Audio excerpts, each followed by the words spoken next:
Hello, my name is Rian. Today I'll be presenting our paper on budget feasible mechanism design. This is joint work with my supervisors, Pashkovich and Chaitanya Swamy. Okay, so the setup is as follows. We have a set of sellers and each seller holds one item that is ready for sale.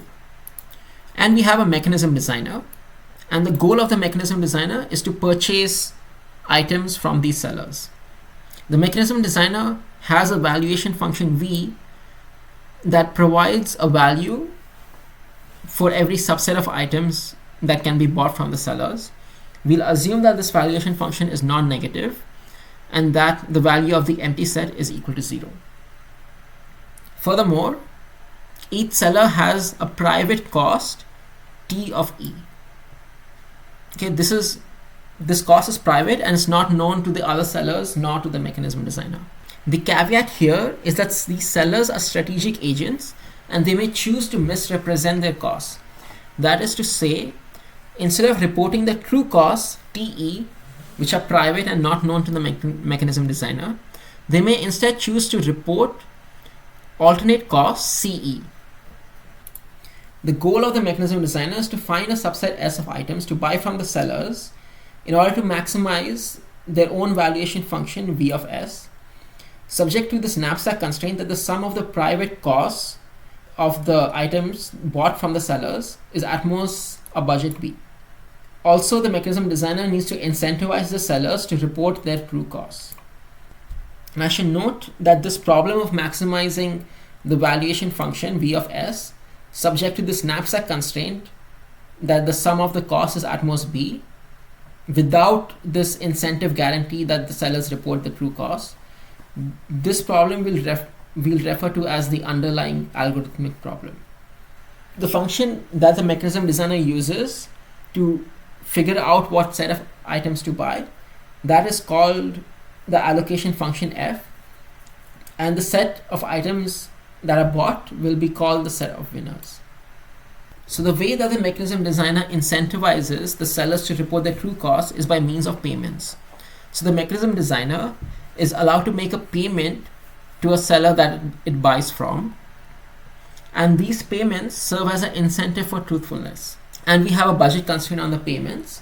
That is to say that the sum of the payments that we make to the sellers should be at most this budget B. And the way that the payments incentivize the sellers to report their true costs is by affecting the utility function. So each seller has a utility function that is defined to be the payment that it receives from the mechanism minus the cost that it incurs from selling that item E to the mechanism. And this is the utility if the item actually gets bought by the mechanism. If the item is not bought by the mechanism, then the utility that the seller receives is 0, because it does not get any payment and it does not lose this cost TE in that case. Okay, and each seller is a selfish agent that always reports the value CE that maximizes the utility. We want to design mechanisms with the following incentive guarantees. The first incentive guarantee that we want to ensure is known as truthfulness, which is something I've already talked about before, and formally this is defined by saying that the sellers maximize the utility by reporting their private cost T of E. The second incentive guarantee that we want to ensure is known as individual rationality. This says that the seller's utility should always be non-negative. The third incentive guarantee is known as no positive transfers. This says that we do not pay the sellers that we do not purchase from. So the payment to the sellers that are not in the returned set S is always 0. The fourth condition is budget feasibility. That is, the sum of the payments that we made to all the sellers is bounded by this budget B. And finally, we want to ensure that a mechanism gives a good approximation ratio to the benchmark that is the underlying algorithmic problem. So this problem of maximizing the valuation function subject to this knapsack constraint, where the knapsack costs are the true costs of the sellers, this will be a benchmark for our approximation ratios.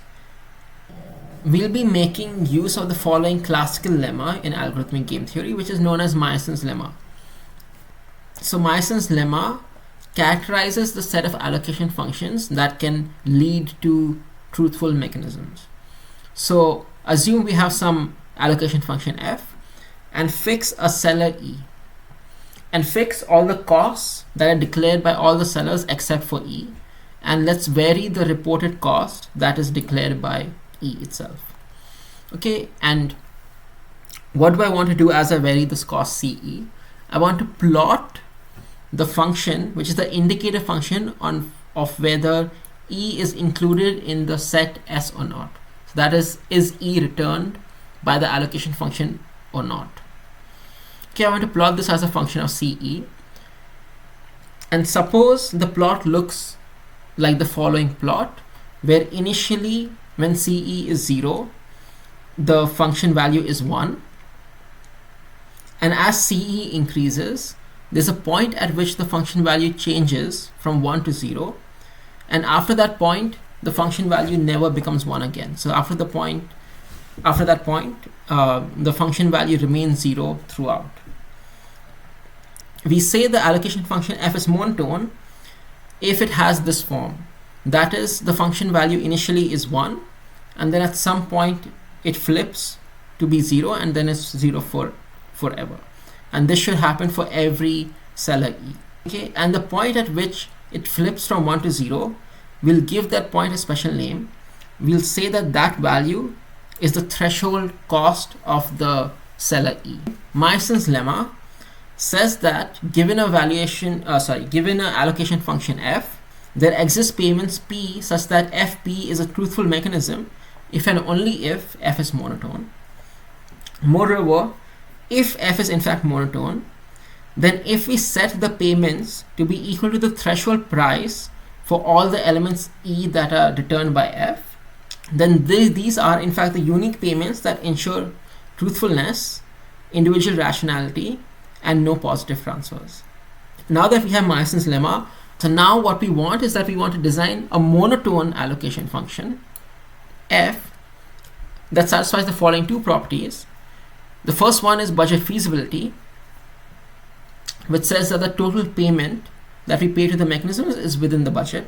But now remember that the payments by Meisen's lemma are actually equal to these threshold values at which the function value flips from 1 to 0 for that seller.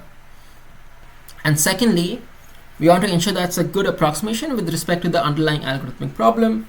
As before, we want to ensure that the value of the return set S is at least alpha times the best value that we can achieve, assuming that the costs are public information. So it turns out that for general valuations, that is, if the valuation function V can be an arbitrary function, turns out that you can actually construct functions so that even computationally unbounded mechanisms cannot obtain any good approximation ratio. Moreover, in general, even getting a mechanism that runs in exponential time is a non-trivial problem. Okay, so there is no obvious brute force type solution for these problems. Since the problem is hard on general valuation functions, work is kind of focused on specific valuation classes. So when the valuation function is a submodular function, then there is a result by Balkanski et al. That achieves a 4.75 factor approximation with respect to the underlying algorithmic problem. And then people also look at more general classes of valuation functions. So people looked at this class of functions known as XOS functions.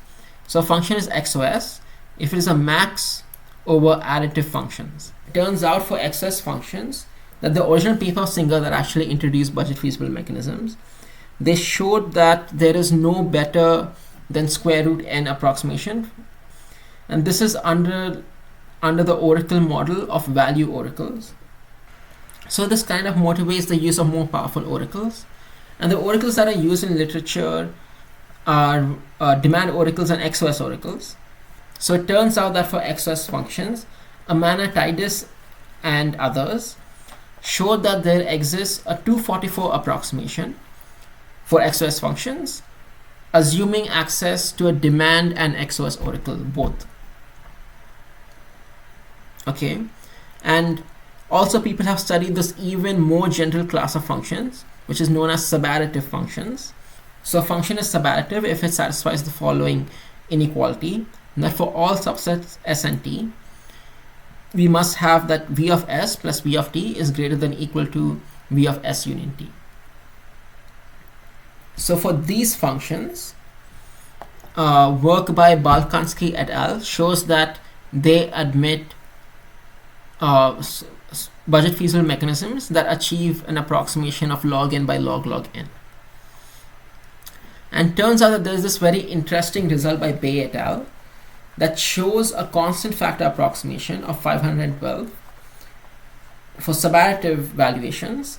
However, this result is non-constructive in the sense that we know that there exists a mechanism that achieves this approximation ratio, but we do not know what that mechanism is. So our results are as follows. So for XOS valuations, we obtain polynomial time mechanisms. With the demand oracle, we obtain a 28 approximation. And compared to the mechanism in literature, this mechanism is simple both to describe and to analyze. It achieves a better approximation and it also has weaker oracle access. So the constant factor mechanism in literature required both a demand and an XOS oracle, whereas we only require a demand oracle. Next, we introduce a new type of oracle that we call the knapsack cover oracle. So this oracle takes in item prices Q and a value val and returns a set that minimizes the sum of item prices within that set, subject to the fact that the value of that set is at least val. Okay, the motivation for this oracle and the strength of this oracle is that if we have an algorithm that solves the underlying algorithmic problem, that is a problem that assumes the public costs and that the costs TE are actually public knowledge to the mechanism designer, then using that algorithm as a black box, we can recover a knapsack cover oracle for that problem. So we show that we can get a 41 plus epsilon approximation, assuming that we have access to a knapsack cover oracle. Moreover, if we also in addition have access to an XOS oracle, then we also get a 33 plus epsilon approximation. And these results that use knapsack cover oracle are approximation friendly in the sense that if you have an approximate knapsack cover oracle, we also get similar results. Next, for subadditive valuations, we obtain a 33 approximates a budget feasible mechanism, and this mechanism, in contrast to the mechanism in literature, is explicitly defined. So it's not a non-constructive result. In summary, this was what the state of the art looked like. And now with our results, this is what the state of the art looks like now. Next, we also introduce this new variant for budget feasible mechanism design, which we refer to as generalized budget constraints. So the idea here is that instead of having this single payment constraint where the sum of payments to all the sellers is at most B, what if we had more general payment constraints? So the first type of general payment constraints that we look at is what we refer to as group budget constraints. The only thing that changes is that now we don't have one payment constraint, that the sum of payments is at most B. Instead, we have K groups of items, G1 to Gk, and we have budgets B1 to Bk for each group. And the constraint now is that the sum of payments made to sellers in Gi is at most Bi. And another variant that we consider is top L norm payment constraints. So here's a definition. The top L norm of a vector X is the sum of the L largest entries of X. And for these generalized constraints, we are given integers L1 to Lk, and we're given corresponding budgets B1 to Bk. And we need to ensure that the payment vector P made to the sellers must satisfy the fact that the top Li norm of P is at most Bi, and this should hold for every I from 1 to K. Okay, so for these generalized budget constraints, we get the following results. For subadditive valuations, we get order K approximation for the problem with k group budget constraints, and we also get order k approximation when we have k top L budget constraints. Moreover, if the valuation function is XOS instead of additive, then these order k approximations in fact will run in polynomial time, assuming that we have access to demand oracles. Okay, so now I'll be diving into a proof of one of our results. The result that I'm going to show you a proof sketch of is the 28 approximation for XOS valuations, assuming access to a demand oracle. Here's just a recap of the setup. So we have an XOS valuation V, we have these report costs CE, we have the budget B, and we're looking at a single payment constraint where the sum of the payments made to the sellers is at most B. And we're looking at the setting where we have access to only the demand oracle, and recall that the demand oracle is given prices Q and returns a set that minimizes the valuation function minus the sum of the prices of that set, of the elements of that set. Okay, and we'll make following assumptions. So we'll assume that V is a monotone function, that means that V is non-decreasing as we take supersets. And we'll also assume that the value of any single element is very small, is negligible. And our mechanism also works without these assumptions, but for simplicity I'll just assume this. And we have a notation by C of S. I'll use that as a shorthand for summation C of E, where the sum is over all elements in S. So our mechanism is as follows. So initially we'll take all the elements in U and partition it into two sets, U1 and U2, uniformly at random. That is to say, every item goes into either U1 or U2 with probability half each. Next, we'll use U1 to get a value V1, which is an estimate for the optimum over U1. So we'll use some approximation algorithm to get this estimate V1 of the optimum solution. And then we'll use a demand oracle query. So we will get a set S star, that is the output of the following demand query, where the prices Q are costs of the element times some scaling factor. Okay, and this demand query is made only over subsets of U2, only over the second partition. And then we'll construct the following set T. So from S star, we will look at elements at some fixed order, and we'll keep adding elements one by one to this set T until we can no longer add elements without violating the fact that the value of T is at most 1/10 times V1. And we simply return T. And now I'll give a sketch of the analysis of this mechanism. And for simplicity, we'll assume that we actually obtain some fixed partition U1, U2 in the initial step, in the first step of the mechanism. Okay, so I don't want to analyze the randomness over U1, U2. Let's just say that we get this fixed set U1, U2. Okay, so remember, by Meyerson's lemma, we just need to show that the mechanism is monotone, that is budget feasible, and that it obtains a good approximation ratio. So first let's show that the mechanism is monotone. So suppose E is a winner, that is to say, suppose E is returned by the mechanism, and suppose E decreases their declared cost from CE to C prime E. We want to show that E is still a winner even after this decrease in cost. So we can show that the set S star, that is the output of the demand set that's returned in step 3, will be the exact same set. So since S star is the exact same set, and since the computation of T only depends on S star and not necessarily the cost, it follows that the set T is also the exact same set, which means that we will return T at the end of the mechanism. In particular, the element E is in T, so we'll return the element E. Next, I want to show that the mechanism is budget feasible. So that will use the following claim that I won't prove. So the claim says that if V is an XOS function, then for any T subset of S, subset of the universe set U, we have the following inequality. Okay, so using that claim, here's the proof of budget feasibility.